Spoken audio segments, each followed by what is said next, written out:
കൊണ്ട് ഭക്തരും ഒപ്പം പ്രദക്ഷിണം വെക്കൂട്ടോ. അപ്പോൾ ആ ഒരു സമയത്ത് മഹാപ്രഭുവായിട്ടാണ് ഭഗവാൻ നമുക്ക് ദർശനം നൽകുന്നത്.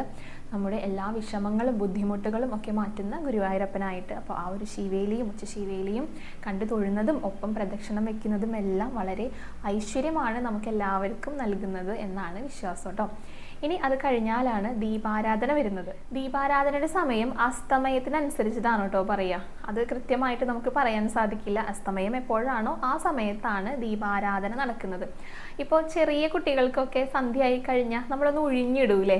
അപ്പോൾ ഗുരുവായൂരപ്പനും ഒരു ചെറിയ കുട്ടിയായി കണ്ടു കഴിഞ്ഞാൽ ഗുരുവായൂരപ്പൻ എന്തെങ്കിലും കണ്ണൊക്കെ തട്ടിയിട്ടുണ്ടെങ്കിലോ അലങ്കാരമൊക്കെ കണ്ടിട്ടോ എന്ത് ഭംഗിയാന്ന് ഗുരുവായൂരപ്പനെ കാണാമെന്ന് ആരെങ്കിലും പറഞ്ഞ് കണ്ണ് തട്ടിയിട്ടുണ്ടെങ്കിലോ അപ്പം അങ്ങനെയും പറഞ്ഞു കേട്ടിട്ടുണ്ട് കേട്ടോ. അതായത് ദീപാരാധന സമയത്ത് ഭഗവാനെ ഒഴിഞ്ഞിടുന്നതാണെന്ന് അങ്ങനെ പഴമക്കാർ പറഞ്ഞു കേട്ടിട്ടുണ്ട്. അപ്പോൾ ആ ഒരു സങ്കല്പം കൂടി ഉണ്ട് കേട്ടോ. അങ്ങനെയാണ് ദീപാരാധന വരുന്നത്.